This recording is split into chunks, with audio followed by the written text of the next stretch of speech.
Good morning. Welcome to Radio Friends on this Tuesday, January the 29th. We've got some very talented young people with us today from Hickman High School. Let's start, first of all, though, I want to introduce you to SARAH GERLIng. Welcome, Sarah. Good to have you back here. You are the teacher and you are the director of Moon Over Buffalo. Correct, yes. Which is running in Hickman when? It's actually this Thursday, Friday, and Saturday. All of our performances are at 7:30. Thursday, Friday, and Saturday of this week, 7:30. Yes. Now, Moon Over Buffalo is about what? It's a farce. It's a very funny play, and it has lots of complicated relationships. There are only 8 characters, but... And we've got half of the cast we do. with us We've today. got half the cast And with they us. are so talented. They're great kids. They really are very good.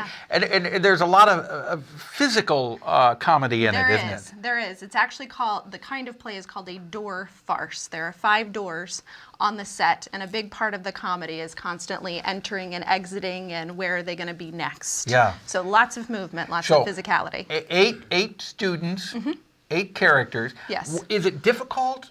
Was it difficult to narrow it down to the 8 people? It was incredibly difficult. We had 45 awesome students who came out and auditioned, and I felt very fortunate. I feel like I've got a great group here, but I could have easily casted a couple other sections of the show. Yes, it's too bad that you didn't do double casting, Right. so you could have had a group do it on Friday night, a triple casting, a group on... Right, yes, yeah. So anyway, set up the scene. We're going to do 2 short scenes here today Yes. with the students. Set up this first one.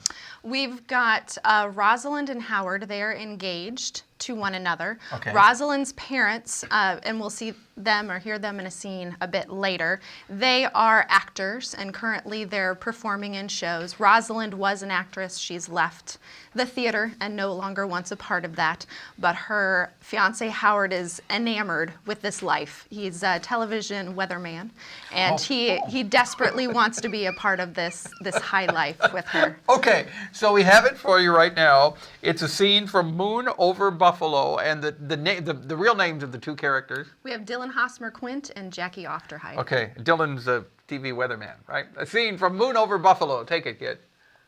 Sweetheart, Hi, honey, come on in. are your parents here? I don't think so. Oh, good.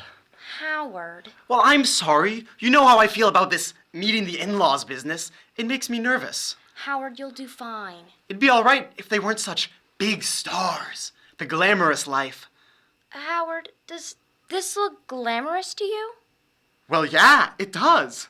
Howard, this is Buffalo, New York. It's like Scranton, but without the charm. I was born here, actually. Oh, I like Scranton, too.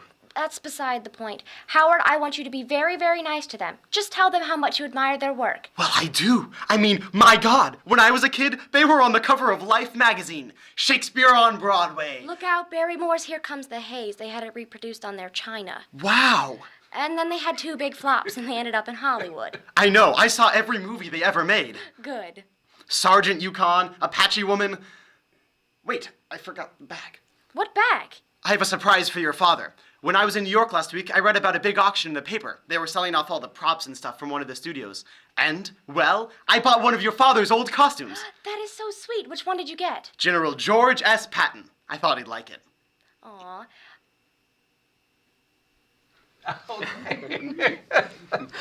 I like that. So is this in the living room of their house? No, it all takes place in a green room of the theater where they're performing, where the Haves are performing their plays. Okay, you 2 did a fantastic job on that.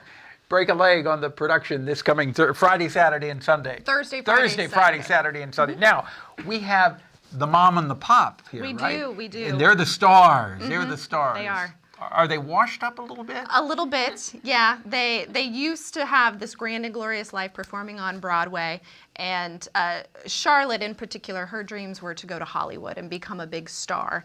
And they thought they were going to get these big parts in a movie, but it didn't work out. Didn't work out. But they get a call from Frank Capra saying he's going to come and see their play, and he might cast them in this movie. Okay, so their real names are? We've got Aaron Young and Corey Piotr. And the character names? George and Charlotte Hay. Go ahead. Let's hear your scene. George? Can I ask you a question? Did you have an affair with Eileen? Charlotte, how can you say such a thing? I've seen how you look at her. Well, she's a pretty girl. I'm not dead. Not yet. I know exactly when it happened, George. We were in the middle of that terrible fight. And whose fault was that? It was your fault, dear. You called me the world's oldest living ingenue. I merely mentioned that a woman in her 50s should not play St. Joan. It's like watching Eleanor Roosevelt play Peter Pan. I happen to admire Eleanor Roosevelt. Well, so do I, but I don't want to watch her fly out a window. You're changing the subject. For heaven's sake, Eileen barely even knows I exist. Oh, please. When you walk in the room, she starts to glow. I could use her for a reading lamp. Oh, you're off your rocker. It's extraordinary. It's unkind. George, I don't mind as long as you tell me the truth. Did you have an affair with her or didn't you? Yes or no? No, all right, the answer's no. Really? We have to find out. We have to go. We have to go Yeah, see gotta the come see the production show and to find find out. out whether there was an affair or not. What time period did we set it? Because you mentioned Frank Capra. 1953. So this it's is very 1953. specific. Okay. These two scenes, were they in the green room? Yes, yes. Both of them are in the green room, and they finally get to meet. The Yes. TV weatherman meets They- the stars. Yes, and- and much hilarity ensues All right. when he meets up with them. Well, it sounds like it's a wonderful production. Let's get everybody's real name again. Start on the end. Corey Piotr. And I'm Aaron Young. Jackie Ofterhide. and I'm Dylan Hosmer-Equipped. okay. And the other four characters, the other four students that couldn't be here, their names are?